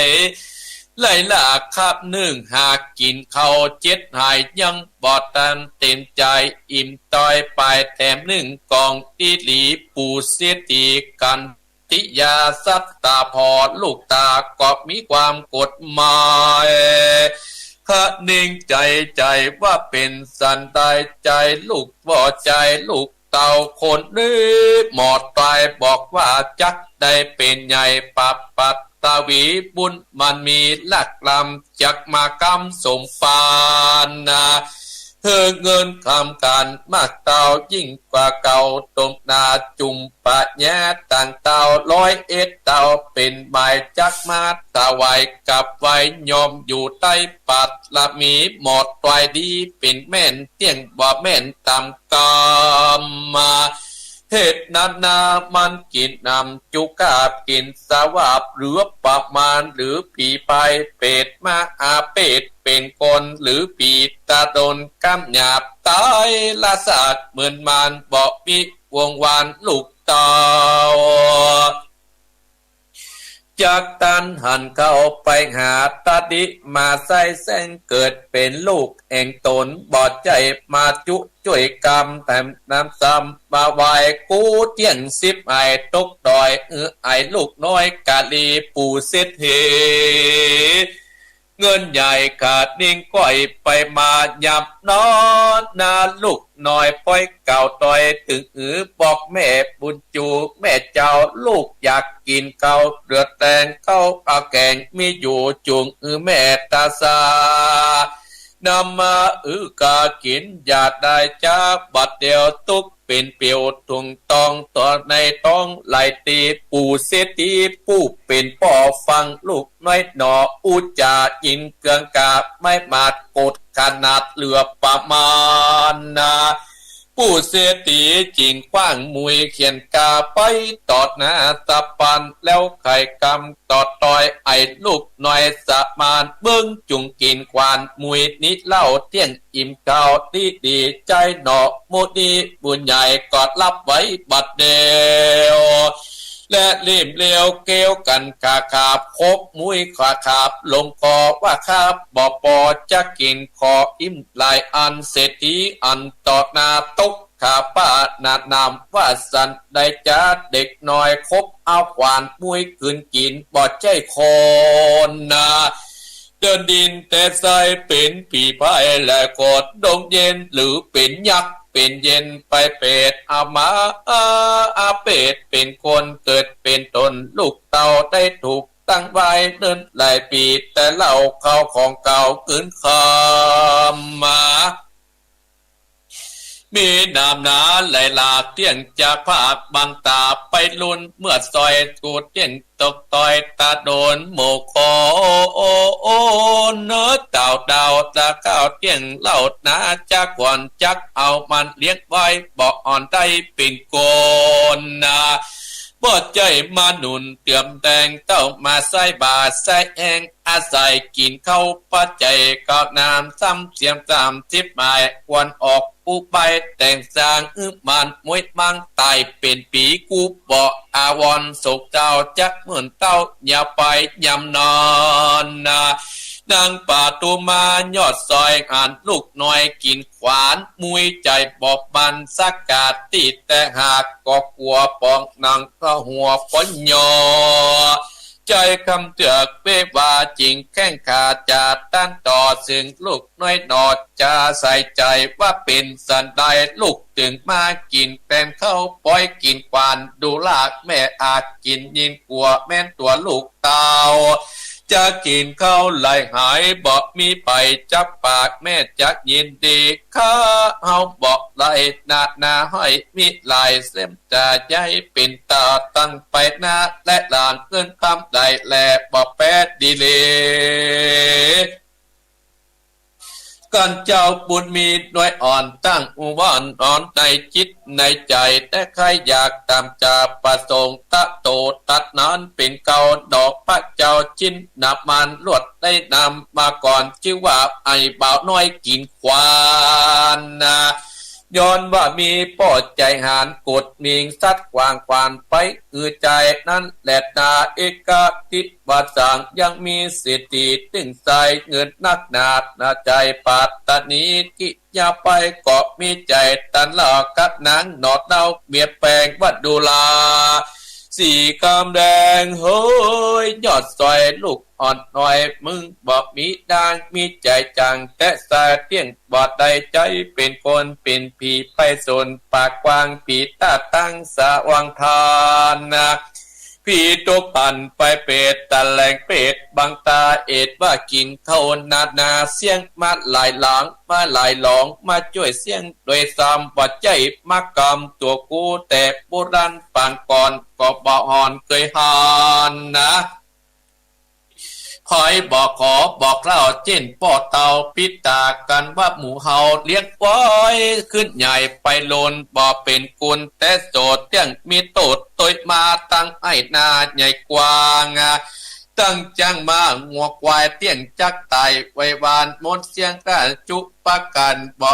จักเหลือเมื่อเจ้าจักปองคาคำจะมันตับการมุกหมูอยู่ดันไปแหลกนาติดนานนางปัดตุงมาหยอดซอยแต่ยิงกำอุปอเสติใจบอดีไหวเบืองสาดานต้นเรวาเจิงไก่บอกเล่าตั้งแต่พ่อเจ้าเสจาก็อดไปก่อนปอดนาจะรีบกาลูกเต่าก็ปุ่นนางดไว้ลูกเต่านั่นไปกันว่าเตรียมใจคว่ำนาตัวเองกาปาตุมาเที่ยงตายตัวลูกยำนันตีดีเข้ากอบมีไหลหลากแม่นลูกเต่าหากกินลายเที่ยงยังบอดจิบหายตันบาดบนเสียงกัดตันตาขอกกุนนาถ้าปอไปเตอดังได้ไข่จ่าอุดสุดซอยปู่ถอยเศรษฐีก็ไข่ว่าตีตันว่าลูกตัวน้อยนี่นามันบ่ดีนางบ่เอาเลี้ยงเลยจำปั้มตันนาติดมาตัวและลากแม่นกินมากเป็นไตกินตามใจบ่ปอนกูบ่อ่อนจักจ่าถึงวันนากูบ่ปอดเที่ยงต่อใจจางเหตุมึงนาแต่ปังเปล่าปล่อยกินไปแต่ปางกินเข้าตนกูก่อนว่าจูปูอ่องตักมัดมาจักเลี้ยงนานน่าใจบ่อ่อนได้เป็นเสถ้าเป็นเจ้ากะรีตัวกาบ่ต้มตาอันนาภากะแต่ตายจักแต่งไว้ใจอุบายมันตายมวยบางบอดเหลือข้างไปนานางนงกาหยอดซอยนางหน้าต้อยปัดตุมาฟังกำจ่าป่อเตาเองผู้เท่าเสียจีใจบอดดีเอาไม้ตั้งได้กะเหมือนไฟมาลนเหตุว่าลูกน้อยตนไหลลากกว่าถูกภาคตายไปเป็นปีขอบปิดนาหลายเตื้อเศรษฐีกอบว่าเจือเอากามตุกคำจงตองในเองอ่องหัวใจน้ำตาปอดไหลสะสูกมนาอยู่มองเกตาโตปาลังตัดนั้นเป็นเก่าพ่อบับเจ้าเสียตีใจกะดีตัวไหลขาดนึงใจอุบายเมื่อนานใจพูดหน่อยได้กาดคอยขัดตามต่างวันคำเจ้าว่าสายามนาหนอพุทธาอายุได้ตึงตันก็มีวันหนึ่งมันลูกเจ้าแต่เจ้ากะนิ่งใจแจ้งตีมันแจ้งตีกะจะหนอพุทธาหยอดซอยว่าลูกน้อยใส่ใจวันนี้ปอดจากไปเหี่ยป่าแอดลาดดงนาป่าไม้ไปพอดดอกไม้พอดนกน้อยขันกามตั้งหัวมันหัวจ้ากลูกไม้หากมีลายมีตึงหมากควายหมักแป้งเอามาพ่อตาเป็นยาสมอดญาติญาติแก้ผาญาติไหลประกันขนมหวานจิ้นจอยเป็นนกน้อยกินมันลูกจากไปอ่านหมูสัตว์เอวเล่นลาบไปมามีนามีติงบอกกลางนางนี้กวางฟานมีเป็นหมูกัดตาอยู่ตามป่าดกนาอันนาลายกันนาพ่อไปบัดเดียวลูกจุงเดียวเอวปาดนอกกุนตามโนดเดาฟังพ่อเจ้าบอกจาโศกมานาสาจิ้นโซบอกกลัวอันตรายต้อยหลังพ่อไปปรีโจคันติยะเสียทีใจต่อยกับปานลูกน้อยไปปานลักโดมเตือนปาตังไปหลอดในป่าบอดจามันเกาะไม้ใหญ่ปอตามีสากาแปลกกวางบอกว่าโนกตั้งลวนลายก้อยเกิดไก่นั้นเรียกลูกตาบัดเดียวแล้วก็อูจ้าหนอปุนนาได้นินาไหลลากและนาพ่อจะฟันแป่งอาหมูและเงินเหล่าติดนินามันปล่อยแตกย่อยเป็นโป่งย้ำตุกลงมาตามไตเจ้าอย่าได้หนีไก่จุงอดใจตาพ่อกันว่าพ่อตัดไม้ดงดา ว่าไม้ฟาดลงมาขอให้ลูกบุตรตาลูกดาจะเล่นลาตัวอ่อนเอาบาทอกหลับไว้อย่าใดตกดินเจ้าได้ยินกำป่อฟังป่าพ่อก็ฟันต้นไม้อยู่ไกลกองตากันว่าไม้ดาเฟื่อนไหวใส่จะไฟเนาะลาก็เอาบารับบาดเดียวได้ปาดตรงเขียวพุดขาดปาดลาดฟาดลงมาจากสาขาใหญ่น้อยตกแต่เปปังเสียงดึงนังมีกองสนานกองปราบไม้หนอปูดที่ยันเจ้านั้นก็แบกไม้ได้สันเดียวปู่เสียทีสัดพอแจ้งต่อแต่ตายินก็มีความสงสัยไหลลากบอดจ้างปากกำดอยมันก็มีแห้งเหลือขนาดอยู่ในไปโสนปากกวางแหลดนากูก็เอาต้นมาอ้อยนิดนามันตายปล่อยว่าแรงก็ฟาดมันแบกดีๆเสียทีอ่านแล้วก็กาจีกำไปว่ามึงจุงอย่าจับแบกจากป่าไปบ้านเฮาแหลดนาอิดนำนาสัตว์อย่าตัดกลางต่างถึงบ้านแต่สายก้อยวางลงกลางสนามเจ้าเข่งงามได้ยินพ่อบอกอย่างอันก็แบกต้นไม้ยาวเหลือปราบมันจากดงดันปราบไม้ลาดไปถึงเกหาเต่าบรรดาคำลาลงปาดดงไปเจ้าก็วางต้นไม้ก็มีอันแหลดนาโซขันติยาเสียตีได้ปัดปัดเจ้าพอลูกเต่าก็มีกำลังแองแล้วก็ทำมากัวปัจใจลูกตัวแต่สายเป็นยักษ์ใหญ่ตาแหลงมาและนาขันติยาเสียตีก็ออกอุบายกึดแล้วก็บ่อ่อนได้ดังใจกายกรรมกับนางปัดตุมาว่าลูกเขานี้นาจูเฮ้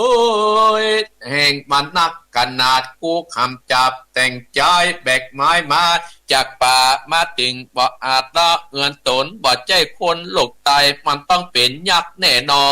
นนะ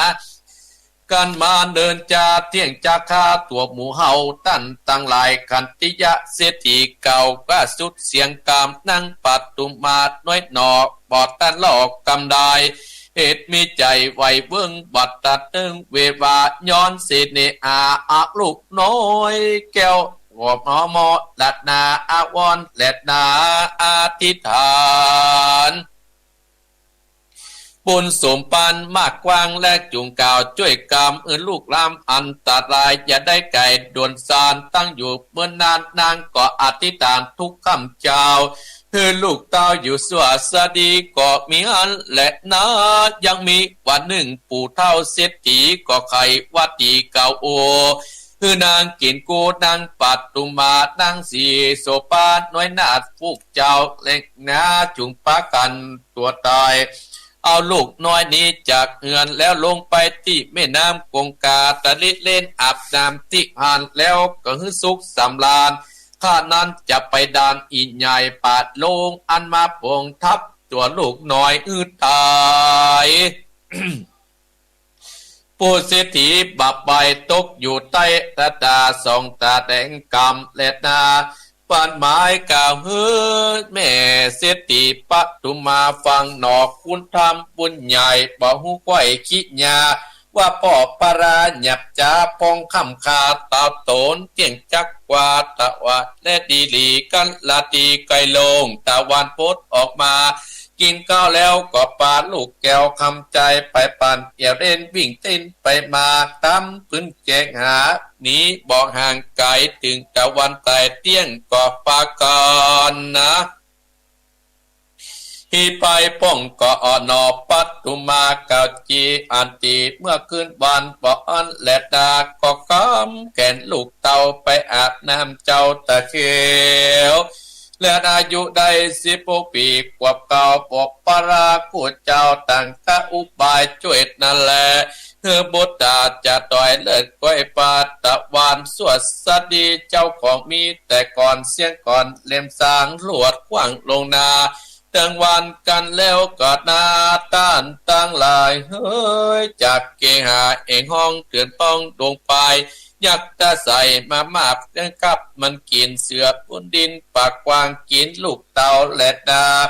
ผู้เฒ่าเศรษฐีได้เก่ากันเองกอบมีแจ้งทีบ่ต้องทรงใจเรียกใจเบาน้อยมาปานกอบมีวันนั้นแหลดนานิติต่างผูกต้นสองกอบบังคมสมเลสเดชเอาละศรัทธาญาติโยมบรรดาปกอุยแม่อุยปอออกแม่ออกพี่น้องคณะศรัทธาญาติโยมทั้งหลาย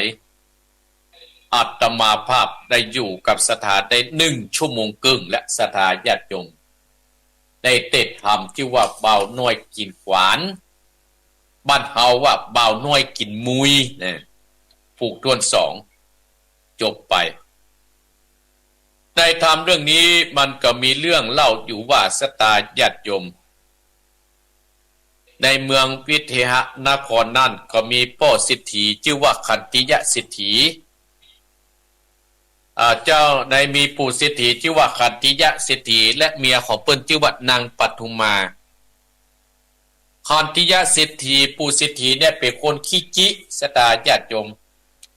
เมียมันจะกินก็เดือดเมียมันจะเอาไปตานก็ว่าก็เป็นวิบากกรรมของปู่เศรษฐีนี่เห็นคนหนึ่งศรัทธาขันติยะเศรษฐีที่นี่ขันติยะเศรษฐีกับนางปทุมมาได้เกิดมามีลูกผู้ชายคนหนึ่งก็ได้เอาหมอมาต้อยว่าไอ้น้อยคุณเนี่ยจะเป็นรักเป็นชัยคนตั้งหลายก็จะมากราบมาไหว้จะเป็นที่เศรษฐีนะมีเงินมีทองเพิ่มขึ้นศรัทธาญาติโยมอีป่ออีแม่พี่น้องคณะศรัทธาทำผูกนั้นก็จบตัดที่นี่อยู่มาผูกต้นสองศรัทธาญาติโยมขันติยะเศรษฐีก็นั่งสังเกตลูกของตัวเก่าว่าโอ้ลูกของเราเนี่ยกินมาเหมือนเปิ้นกินข้าวนักแต่กินข้าววันเจ็ดหายกันกินข้าววัน7 หายศรัทธาหายนั่นมีเป็น5 ลิตรมาเนาะกินข้าววัน7 หายยังพอกินแถมท้ายได้เห็มกล่องถึงจะอิ่มปดทบคาบหน่อย7 หายแถมเห็มกล่องบวก3เข้าไปศรัทธาญาติโยมเอา3คูณเป็น21หรอก21บวกเห็มกล่องเป็น21หายกับเห็ม3 กล่องโปดโทบเศรษฐีซ้ำเป็นคนขี้จิแห่ศรัทธาญาติโยมเอาไอ้น้อยนี่หมอมาต้อยบอกว่าจะอยู่กำปอกกำแม่อันนี้มากินข้ามปั้นข้ามเมืองเด้อน่ะกูก็จะเสี่ยงเข้าเสี่ยงของมดกันแน่เนี่ยปู่เศรษฐีขัตติยะเศรษฐีก็เลยไปปรึกษากับนางปทุมมาเมียของเปิ้นว่าสูลูกเฮาเนี่ยมันบ่ใช่คนธรรมดาสามัญมันจะต้องเป็นผีมาเกิดแน่ลูกของก็หาผีมาเกิดให้เหมาะศรัทธาญาติโยมเหตุนั้นก็กลัวควงกลัวข้าวของข้าวมันเสี่ยงเนาะแต่เขาสมควรจะเอาลูกเขาเนี่ยไปฆ่าให้มันตายไปอย่างเขากลัวข้าวของเขาเสี่ยงบอกนางปทุมมาว่าโอ้ป่อสิดีเฮ้ยเขาก็มีข้าวของเงินความนักหนาป้าป้านตายบ่ใจจะได้เอาไปตัวหรอเขาก็เลี้ยงลูกเลี้ยงต้าหมอเพิ่นบอกว่าไม่มากำจูเฮา2 คนพิษกันศรัทธาญาติโยมสู้ก็ว่าไปเลยมันจะพิษมันจะมากำอย่าได้กินข้าวข้ามนะ7 หายอ่ะแห่ไปแห่มกอง37 21หายอ่ะวันหนึ่งก็ตายก็พิษก่อนศรัทธาญาติโยมกูเขาได้อย่าไปฆ่าเขาได้นางปทุมมาได้ยินผัวเพิ่นว่าอย่างนั้นโอ้กินข้าวปอบ่ลำหลับนอนปอบ่ได้หลับให้สะอึกสะอื้นศรัทธาญาติโยมบ่ฮู้จะไปปรึกษาไผคนนั้นกับผัวคนนี้กับลูกบ่ฮู้จะไปอู้ให้ไผฟังเป็นกรรมของนางปทุมมาเห็นแล้วศรัทธาญาติโยมบ่ฮู้จะอู้ไผลูกเพิ่นนอนไหนก็ไปนั่งเฝ้าพิจารณาว่าโอ้กอดนางนะกะข้ามมากอธิษฐานเจ้ามากะแถนว่าขออัญเชิญเทวดาภาคเบื้องบนเทวดาอันรักษาเมืองวิเทหนครที่นี่ที่บ้านที่นี่จงรักษาลูกเต้าให้ขาดแคล้วปลอดภัยอู้ถึงวันศรัทธาญาติโยมว่าถึงวันอีป่ออีแม่ว่าถึงวันอยู่มาวันหนึ่งศรัทธาญาติโยมขัตติยะเศรษฐีป่อเศรษฐีคนเนี้ยก็บรรละความพยายามก็จะต้องฆ่าลูกให้ได้จะฆ่าโดยตรงก็กลัวไอ้น้อยในหูไอ้บ่าวน้อยในหู อยู่มาวันหนึ่งสตาญาติโยมขัตติยาเศรษฐีไปที่ไหนมาโหไอ้น้อยนี่ขยะกินข้าวลูกเปิ้นขัตติยาเศรษฐีโคตรกะเปียมุยขี้ลืมอ่ะสตาญาติโยม เอ้ากินอันนี้ยายกามจงพลังบังเบ่งไอ้กันไอ้บ่าวน้อยได้กับเปียมุยมาคบควับก็ครับลืนไปสถานะเดียวมันก็นึกว่าแค่หมูกันเนาะ นึกว่าไส้อั่วกับหมูเนาะขัดที่ไอ้บ่าวน้อยเนี่ยโอ้ตัวสร้างความกลัวตกอกตกใจฮือกับแม่ปทุมมาตกอกตกใจฮือขัดที่ยาสิทีโอ้โธ่ไอ้น้อยเนี่ยมันก็นึกว่ากินหมูกันนึกว่ากินทอดกันเนาะคบมวยดังควับสถาญาติโยมมึงกล้าคบแค่หมูนะไงผู้เศรษฐีขัตติยาเศรษฐีก็เราว่าเนี่ยสูอันนี้มันเป็นยักษ์เนี่ยมันจะโคนแล้วมันเป็นยักษ์แถลงมาเนี่ยเพราะนะกินเพียมุยป่ะกินเพียควานป่ะอ่ะเขาเลยใส่ชื่อว่าบ่าวน้อยกินขวานตอนเกิดชื่อว่าบ่าวน้อยไม่ได้ใส่ชื่อถ้อยว่าบ่าวน้อยกินขวานเพราะว่าป้อของเพิ่นน่ะเอามุยขว้างไปบ่าวน้อยนะเก็บกินเสี่ยงไปด้ามหนึ่งสถานญาติโยมเนี่ยสร้างความตกอกตกใจก็ได้วางแผนว่าโอ้ไอ้น้อยนี่บ่ได้ละถ้าเลี้ยงไว้นาสูงัวควายจ้างมาที่เราเลี้ยงไว้เป็ดหมูปลาไก่ที่เราเลี้ยงไว้จะต้องกินหมดกินไก่เสี่ยงเลยจะไปกินงัวเสี่ยงเลยกินควายเสี่ยงเลยกินหมูเสี่ยงเลยอย่ากินเฮาแล้วก็นะขัตติยาสิทธิไปอู้ให้เมียฟังตั้นทั้งหลายโอ้หาจะต้องฆ่าให้ได้ขัตติยาสิทธิพ่อจะฆ่าลูกตั้นทั้งหลายพ่อจะฆ่าลูกแล้วนะสถาญาติโยมไอ้ทำเรื่องนี้ขัตติยาสิทธิวางแผนจะฆ่าเจ้าบ่าวน้อยกินขวานละจะย่างใดก็ไปวางแผนกันวันนี้ให้จวนไปป่าป่ะเอาไปตัดต้นไม้อะไรขึ้นมาเดี๋ยวอย่าออกอุบายอะไรกันไปเลยไปบอกว่าบ่าวน้อยเฮ้ยวันพรุ่งอีป้อจะไปแอบป่านะลูกจะได้หารอีวอกอีลิงนึงกว่าควายปุงควายป่าจะได้หารของกินที่เฮาลูกว่าเคยกินเอาไปแอบตะกันนะโอ้ตะขัดติยาสิทธิตื่นเต้นตั้งแต่หลายหมดก็ให้จะไปเวียงเนี่ยเนาะมาเฮาน้อยๆเนาะบอกให้ไปกรุงเทพเนี่ยตื่นเต้นโอ้ไปฝั่งไปอาบน้ำแล้วก็ไปหลับโอ้สร้างความตุกอกตุกใจให้กับแม่ตึกอกตั้งสร้างความตุกอกตุกใจให้กับแม่ตั้งหลายสร้างความตุกรู้จักโอ้แม่ปทุมมาก็ไปนั่งไหว้หั่นอธิษฐานให้ลูกเต้าสถาญาติโยมให้ลูกเต้าว่าจะได้ไปได้ปะเพื่อมันป้นเคาะป้นภัยเนอะเอกะอย่าไปได้มีเคาะมีภัยมาถูกต้องจนหน้าและจนหลังก็ไปโอ้ไปเล่าอยู่ข้างสถาญาติโยมไปเล่าอธิษฐานจิตพอลูกก็ให้สะอื้นเพราะความฮักของแม่สถาญาติโยมแม่นะฮักลูกฮักเต้าแม่นี่นะฮักลูกฮักเต้าสถาญาติโยมฮักกว่าลูกได้รับทุกเวทนาอย่างเพิ่นบอกว่าพระคุณแม่ล้นฟ้ามหาสมุทรพระคุณแม่สูงสุดมหาศาลพระคุณแม่เลิศกว่าสุธาทานใครจับปานแม่จันนั้นไม่มีเนี่ยพระคุณของแม่ตั้งหลายแจ้งเจ้ามาตั้งหลายขัตติยาสิทธิก็เลยไปห้องเจ้าบ่าวน้อยกินขวานเจ้าบ่าวน้อยกินขวานตัวคนป่อคนไปกันขัตติยาสิทธิก็เตียวพอได้ป่ะกูจะฆ่ามันเนี่ยโอ้ไปปะใส่ต้นไม้ย่อยขนาดสตาจะยมจุกันออกอุบายจุว่า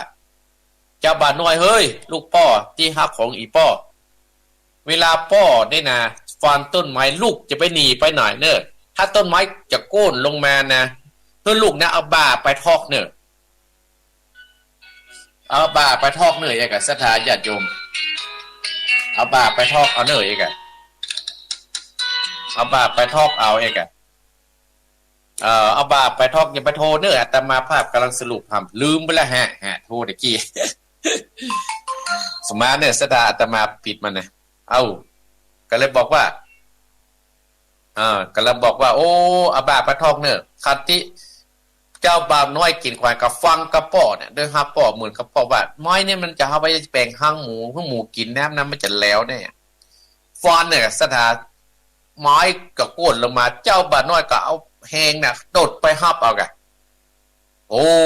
สร้างความตกอกตกใจให้กับเจ้า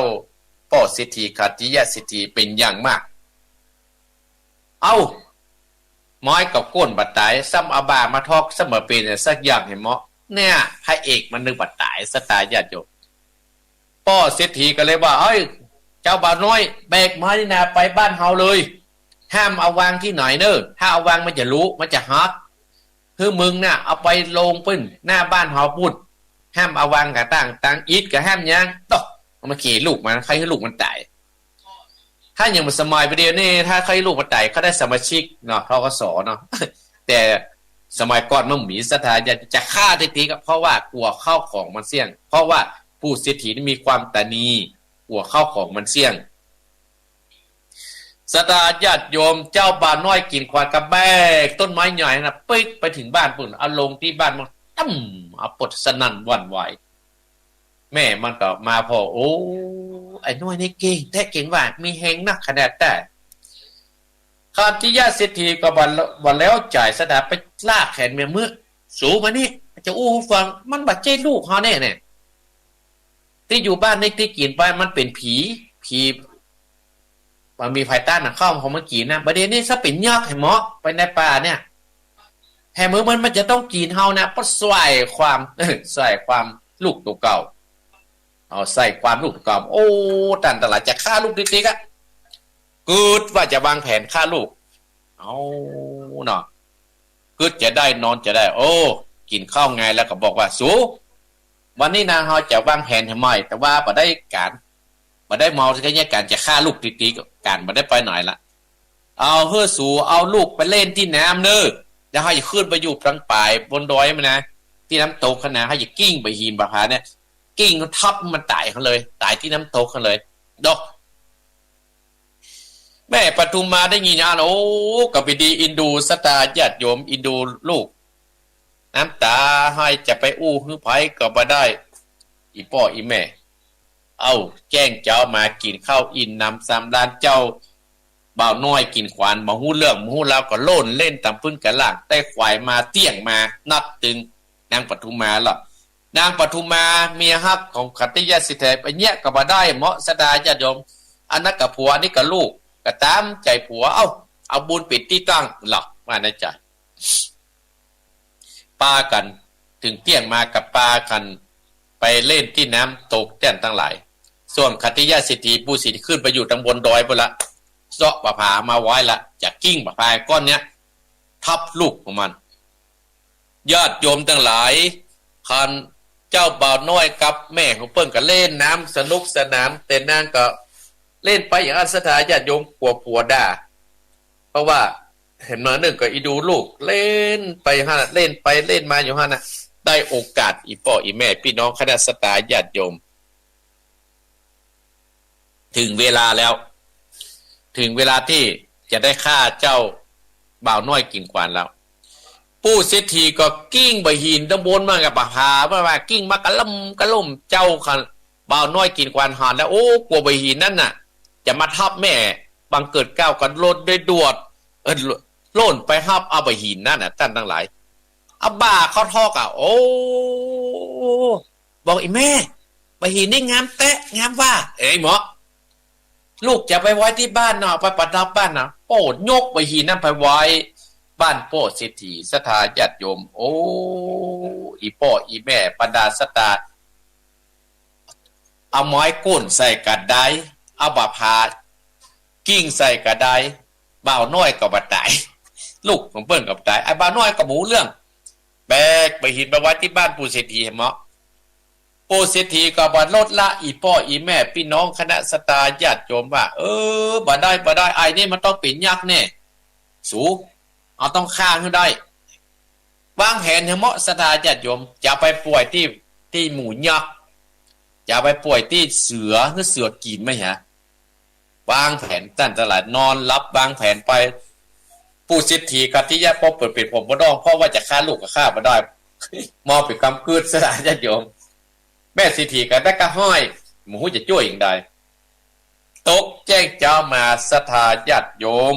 บรรดาพ่ออุ้ยแม่อุ้ยอีพ่ออีแม่พี่น้องคณะศรัทธาญาติโยมพามติยะเศรษฐี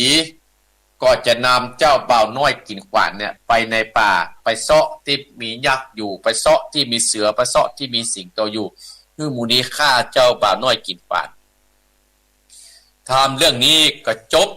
ตัดที่นี่พอดีตั้งทั้งหลาย จบตัดที่นี่พอดีก็ตี 5:40 นาทีละสถานญาติโยมตี 5:40 นาทีแล้วบ่าวน้อยกินขวานจบตัดที่ว่าพ่อสิทธิจะเอาลูกของเพิ่นเนี่ยไปฮื้อพญายักษ์กินจะฮื้อสัตว์หิ่งห้อยกินฮื้อเสือกิน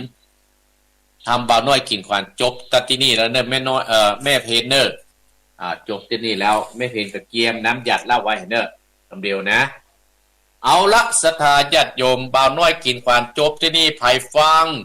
ตั้งลีฟังกาแม่ทองฟังกาแม่บุเขียวฟังกาโทรมาเนอะตะกี้โทรมา3-4โทรมาได้082 885 7225 082 885 7225ภายจะโทรกระโทรควายและเนอศรัทธาญาติโยมเหลี่ยมพอกันโอ้แจ้งแล้วเนาะฝากมาสายแรก241สายแรกเจริญปอนว่าจะได้ป้าอุ้ยรถมันไม่โจดแต่พอสิวใส่ครับหมดดีครับแม่วันนี้ม่วนกะครับหมดดีครับทำเรื่องนี้ม่วนดีเนาะพูดกับเราหมดเราดูเฮ้ยพ่อจะคิดค่าลูกเนาะพ่อจะค่าคิดค่าลูกพ่อชื่ออย่างก็ครับพ่อชื่ออย่างพ่อสุโธนครับพ่อสุโธนลีเนาะครับที่เป็นผู้ป่วยนะพ่อสุโธนนะฟังม่วนดีเนาะลียินดีนะพ่อเนอฟังปฏิทินเนอครับผมฟังทุกวันอาทิตย์แล้วทุกองครับเจริญปอนสายต่อไปเจริญปอนว่าอาจารย์เจ้าค่ะกระปูแม่ยัง แม่หลงมันบวกเจ้าแม่หลงฟังธรรมวันนี้ไปจะได้ลีหวานลีหวานลีฟังเข้าใจเนาะเข้าใจดีเจ้าครับเตะซะ2ผูกดีกะมันเจ้าเนี่ยใจไม่ฟังบุกเกี่ยวแล้วนะยินดีไม่หลงเนอสายต่อไปอย่าใจวิบวยเด้อเวลาจะหมดละเจริญปอนไว้จ้าครับท่านเอาป้อบุญธรรมครับผมว่าจะได้ถ้าฟังเนอะที่เจ๋งเนาะฟังเนาะป้อฟังกี่โมงมาครับยินดีป้อเนอครับไว้จ้าครับเจริญปอนสายต่อไปเจริญปอนแม่สายทองอยู่แม่ต้องจังหวัดโพธิ์กลางเลยนะเจ้าแม่สายทองฟังกี่โมงตื่นตีวันนี้ตื่นไหวหน่อยยินดีเนอแม่เนอสายต่อสายต่อไปเจริญปอนผมจับจังหวัดน่านเนอจังหวัดน่านภาษาคนนั้นครับผมป้านานยังคนนั้นครับนั้นอันนานโอ้ยินดีเนอเวียงสานะปอเนาะคาถาดีเนาะโอ้ถ้าป้านานเขาฟังเนี่ยแต่มาจะเต้นติ๊กอะคือเหมือนกันนะวันนี้ตื่นไหวไปด้วยวันนี้ยินดีเนอจะเลินปอนสายต่อไปจะเลินปอนอยู่ที่ไหนเมนนิดว่าจะได้ฟังแล้วเป็นจะได้เอ็นดูเนาะเอาคนไปฆ่าไปย่างได้เนาะพระเอกกำลังจะย่อยแล้วนะอายุได้18แล้วนะก็เรียนอายุ16ไม่ปีได้พูดนะอันนี้15อีกนั่นน่ะอายุ15เจริญปอนเมนิดโป่งน้องเจริญปอนโอ้แม่ดาราเอามาเห็นแล้วแม่ดาราว่าจะได้วันนี้แม่ดาราเอาเห็นแล้วแม่ดาราจุ๊เจ้าหนองเหียงรอกะ ก็เจอแห่ตลอด เดี๋ยวว่าจุเจ้าหนองเหียงลอย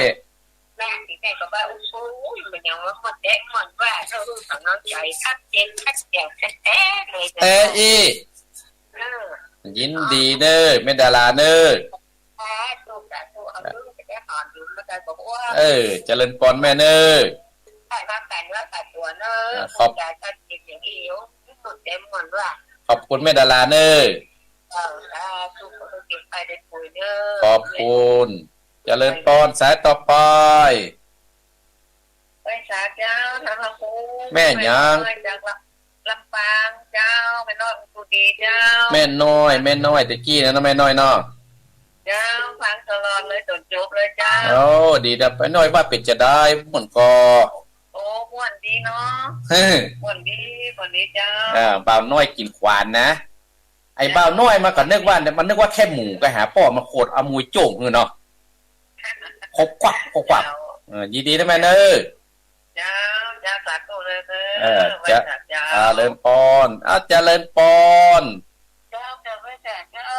แล้วก็ปู แม่ เกลี้ยงสะพรเด้อได้พระโดยท่านกระปูเด้อเจ้าแล้วนะเจ้า ว่าจะได้ว่ามา ฟังม่วนดีเด้อ ม่วนดี เด้อเจ้า ยินดีนะแม่เด้อ ไว้สาธุ เจ เจ้า ริญปอนสายต่อไปเจริญปอน กับไว้สาเจ้าไม่หมดอยู่บางดี แม่บอกเขียวว่าจะได้เอา โอ้ฟังดีม่วนดีคิดดูตัวน้อง อีดูอ่ะ เจ้า ถ้าแม่บอกเขียวเป็นแม่ปทุมมาแม่จะเนี่ยอย่างดอยนี่กะอันนั้นกับผัวนี่กับลูก ฉะนั้นก็แม่มาตั้งลูกอ่ะ น่ะที่เขาว่าก่อนในกี้นะกันเนาะ เจ้าแม่มันต้องห่วงลูกเนาะแล้วต้องเอากับพูว่าอย่างไรกับพ่อมันจะแค่ติ๊กอย่างนั้น พ่อจะฆ่าติ๊กมันบอกพ่อบอกออกรอด เจ้าแล้วก็จะฟังต่อไปว่ามันจะเป็นอย่างไร นะฟังต่อไปเนอะเจริญพรเนอะขอบคุณโอมา0828857225